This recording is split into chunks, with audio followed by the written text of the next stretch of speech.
예전 기억을 더듬어 보면 설교 시간에 왜 이렇게 졸렸는지 기억이 납니다. 특히 교리와 관련된 말씀을 드릴 때는 더 눈이 스르르 감겼던 것 같습니다. 자, 오늘은 기독교의 교리와 관련된 말씀임을 미리 알려드립니다. 최소한 제가 신학적인 논의는 피하도록 하겠습니다.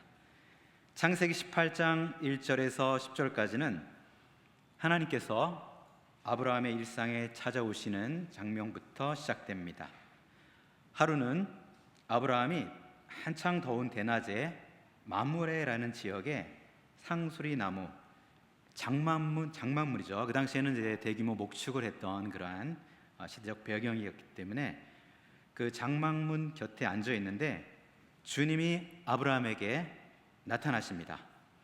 자, 아브라함이 고개를 들고 보니 웬 사람 셋이 자기의 맞은 쪽에 서 있었습니다. 그는 그들을 보자 장막 어귀에 달려나가서 그들을 맞이하며 땅에 엎드려 절을 합니다. 히브리어 원문을 보니까 창세기 18장 1절에서 주님께서라는 그 해당하는 단어가 히브리어로 야훼, 즉 하나님의 고유한 이름인, 자, 우리말로 번역하면 이제 여호라고 이렇게 적혀 있죠. 야훼, 여호와로 적혀 있습니다. 이 야훼는 단순한 존칭이 아니라 하나님 자신을 가리키는 단어입니다. 그리고 이 단어는 신성한 문자로 간주되어 유대인들은 이 이름을 함부로 부르지 않습니다. 자, 야훼라고 쓰지만 읽을 때는 반드시 나의 주님이라는 뜻의 아도나이로 바꾸어서 읽습니다. 우리말 성경의 주님께서라는 번역은 이러한 전통을 반영한 것입니다.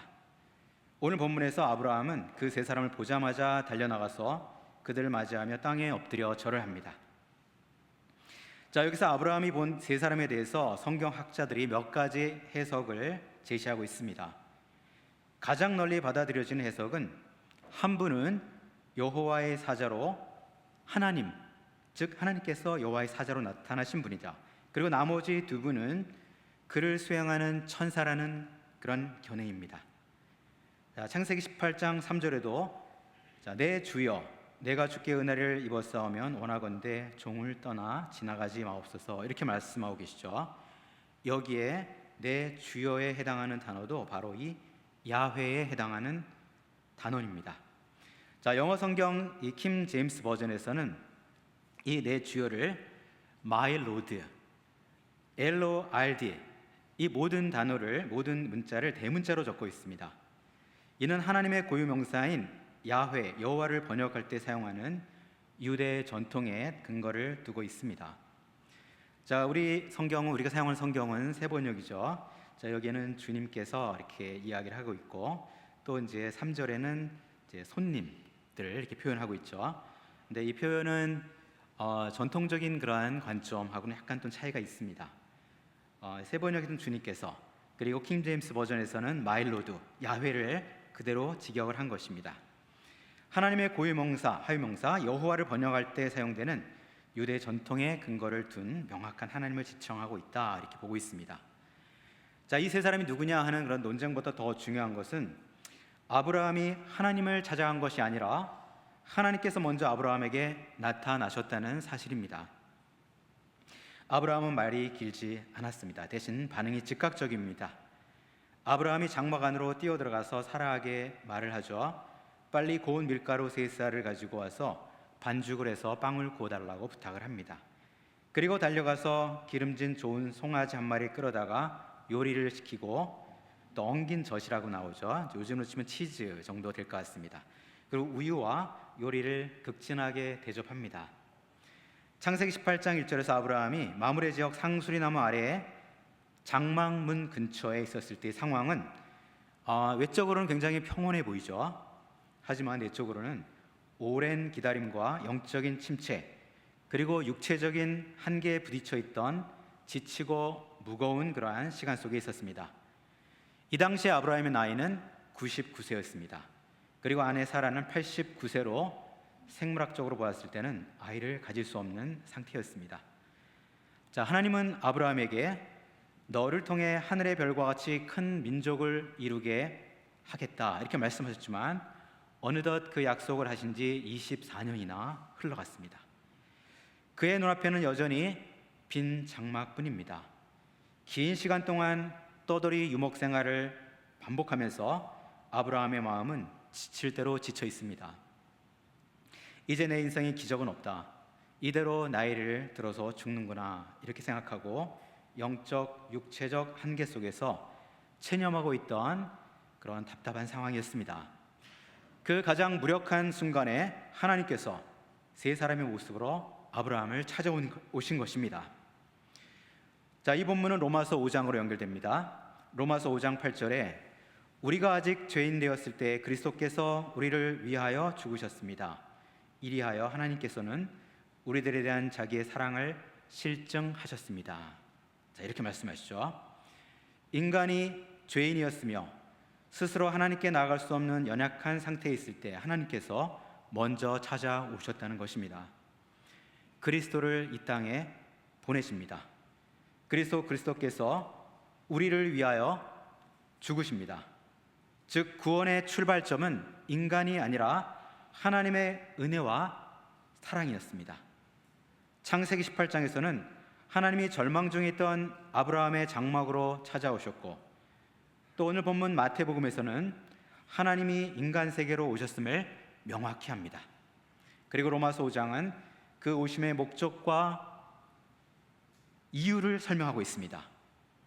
죄인을 사랑하여 구원하기 위해서 바로 이 땅에 오신 것입니다. 창세기 18장의 핵심 약속은 사실 방문 그 자체보다도 이삭의 출생에 대한 구체적인 약속의 말씀을 전해주시기 위함입니다. 하나님은 죽은 것 같은 상태의 노부부에게 언약을 이어갈 약속을 전해주시죠. 자, 로마서는 이러한 약속의 아들 개념을 궁극적으로 그리스도 안에서 성취될 것으로 설명합니다. 에덴 동산에서도 하나님은 찾아오셔서 범죄한 아담을 향해 내가 어디 있느냐 이렇게 물으셨습니다. 또 창세기 12장에도 하나님은 다른 신을 섬기던 그 가문 가운데 있었던 바로 아브라함을 불러내셨습니다. 또 창세기 18장이 오늘 본문 말씀이죠. 체념의 마음으로 장막에 앉아있던 심신이 지쳐있던 아브라함을 하나님께서 찾아오셨습니다. 그리고 신약에 와서는 하나님 자신이 육신을 입고 사랑을 완성하기 위해 세상 가운데로 찾아오십니다. 이같이 구원의 역사는 언제나 인간이 하나님을 찾아가는 것이 아니라 하나님께서 인간을 찾아오시는 것에서 출발합니다. 자, 그렇다면 질문이 생기죠. 왜 하나님은 죄인인 우리에게 먼저 손을 내미는 것인가? 왜 하나님은 우리를 먼저 찾아오시는 것일까? 사도 바울은 그 답을 로마서 5장에서 우리에게 들려줍니다.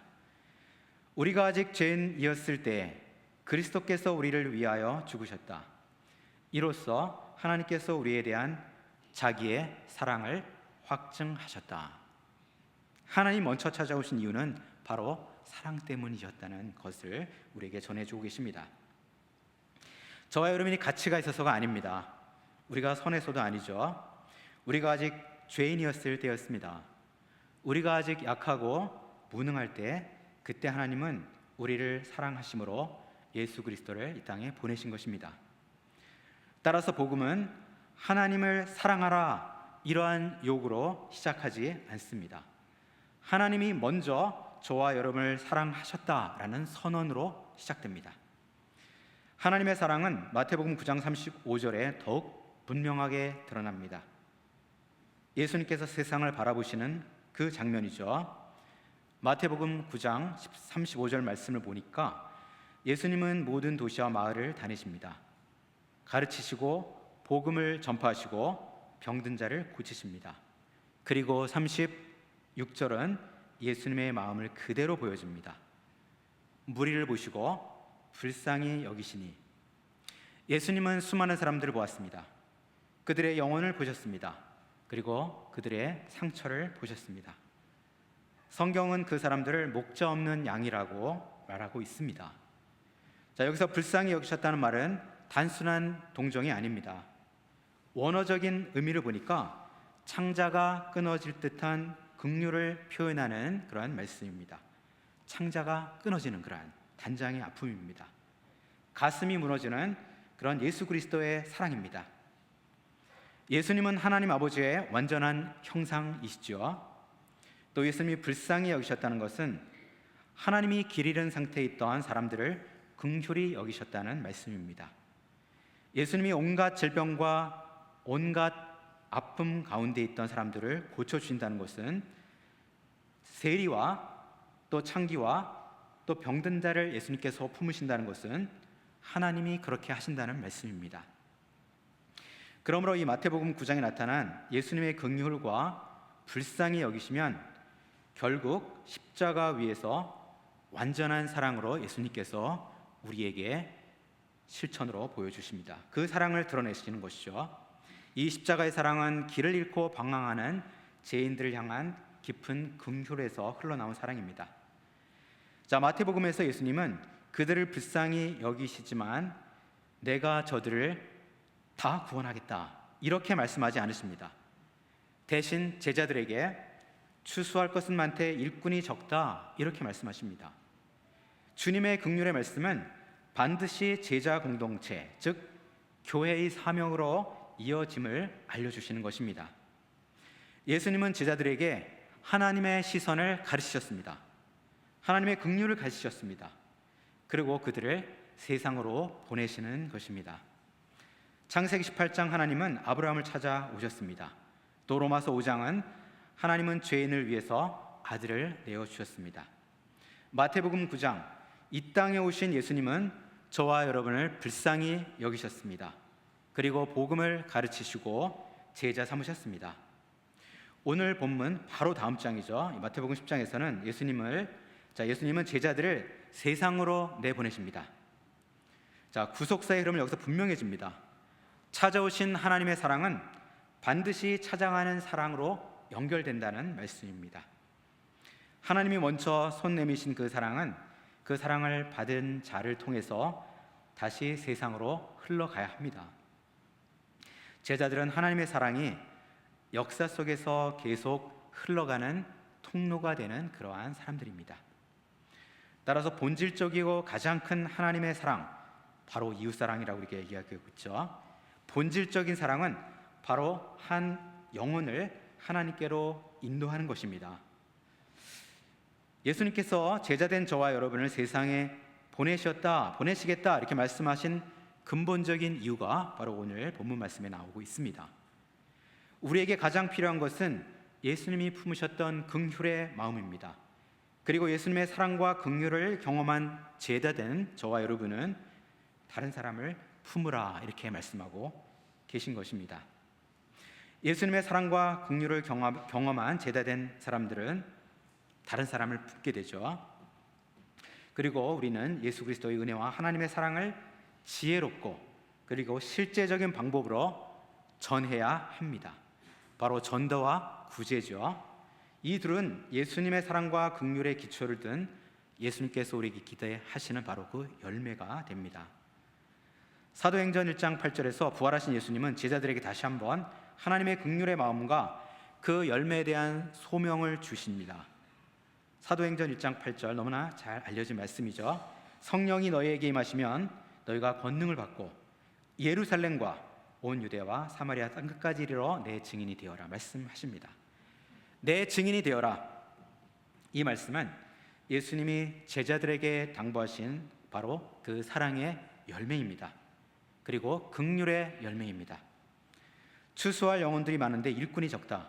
자, 이 말씀하시고 마태복음 10장에서 예수님은 바로 그 제자들을 세상으로 파송합니다. 그 제자들은 더 이상 예전에 서로 공을 다투고 더 큰 자가 되는 데 관심을 가졌던 사람들이 아니었습니다. 예수 그리스도의 사랑과 은혜에 힘입어 완전히 변화된 사람들이었습니다. 신약 성경에는 예수님을 만난 후 평생 그 사랑과 은혜를 세상에 전하는 감사의 여정을 살아가게 되는 한 사람이 등장합니다. 오늘 본문 로마서를 기록한 바로 사도 바울이죠. 그의 원래 이름은 사울이었습니다. 자, 사도행전 9장 1절 이하에 보니까 후에는 바울로 소개되는 이 사울이죠. 처음부터 위대한 사도는 아니었습니다. 오히려 초대교회 첫 순교자인 스데반 집사를 돌로 쳐 죽이는 처형장의 핍박자로 처음 등장합니다. 그런 예수를 믿는 남자나 여자 가리지 않고 잡아묶어서 처벌하려고 다마스커스로 가는 길에 예수님을 만나게 됩니다. 자, 바울은 그 인상을 후에 돌아보면서 말하죠. 내가 다메섹으로 가던 그날 예수님이 나를 찾아오셨습니다. 그리고 그날은 주의 은혜와 긍휼에 대한 저희 감사가 시작되는 날이었습니다. 그는 깊이 참여하고 기도하며 말씀을 깊이 묵상하고 오랜 시간을 기다립니다. 그리고 마침내 하나님은 그를 안디옥 교회로 부르시고 그의 인생에 있어서 첫 번째 감사의 여정을 시작하게 하십니다. 자, 회심의 순간도 감사였고 기다림의 순간도 감사였고 또 복음을 들고 나아가는 발걸음 역시 주님의 은혜와 긍휼에 대한 충만한 감사였습니다. 크리스천의 여정은 모든 순간이 하나님의 은혜이고 주께 대한 감사입니다. 변화된 바울은 고백하죠. 기쁠 때도 슬플 때에도 그리고 병들어 아플 때에도 하나님은 변치 않고 저를 사랑하시고 긍휼히 여겨 주셨습니다. 오늘 저와 여러분도 이 삶의 여정 속에서 사도 바울처럼 고백할 수 있기를 바랍니다. 나를 찾아오신 주님, 나를 기다리게 하신 주님, 나를 보내주신 주님, 모든 것이 감사합니다. 우리는 각자의 자리에서 살아가지만 하나님의 나라를 위해서 함께 걸어가는 믿음의 동지들이며 또 우리 대학교는 감사의 여정을 함께하는 제자 공동체입니다. 사랑하는 대학교의 성도 여러분, 하나님은 여러분의 성취보다 여러분을 사랑하십니다. 하나님은 여러분이 무엇을 하기 전에 먼저 저와 여러분을 사랑하시고 긍휼히 여기셨습니다. 그리고 경험한 그 사랑의 씨앗을 통해 저와 여러분의 삶의 여정이 풍만한 열매를 맺는 여정이 되시기를 원하시고 축복하십니다. 예수님은 하나님의 긍휼을 먼저 받은 제자들에게 복음 전파의 사랑을 전달하셨습니다. 오직 성령이 너에게 임하시면 너희가 권능을 받고 예루살렘과 땅끝까지 내 증인이 되어라. 예루살렘을 가장 먼저 언급하시죠. 그리고 사도 바울은 로마서 1장 16절에서 다시 한번 그 사명을 확인해 줍니다. 내가 복음을 부끄러워하지 아니하노니 이 복음은 모든 믿는 자들에게 구원을 주시는 하나님의 능력이 됨이라. 먼저는 유대인에게요 그리고 헬라인에게로다. 자, 사도 바울을 강조하죠. 먼저는 유대인에게요. 자, 21세기를 살아가는 대학교의 지체들인 저와 여러분들, 예수님 말씀하신 예루살렘은 어디일까요? 또 사도 바울이 언급한 유대인은 누구일까요? 한번 생각해 보시기 바랍니다. 예수 그리스도의 은혜와 긍휼하심 그리고 크신 사랑이 저와 여러분의 삶을 붙들고 또 가정을 붙들고 여러분의 일터를 붙들고 예수 그리스도의 제자로서 앞으로의 모든 삶의 여정 속에서 풍성한 열매 맺으시기를 주님의 이름으로 축원합니다. 다 함께 묵상 기도하시겠습니다.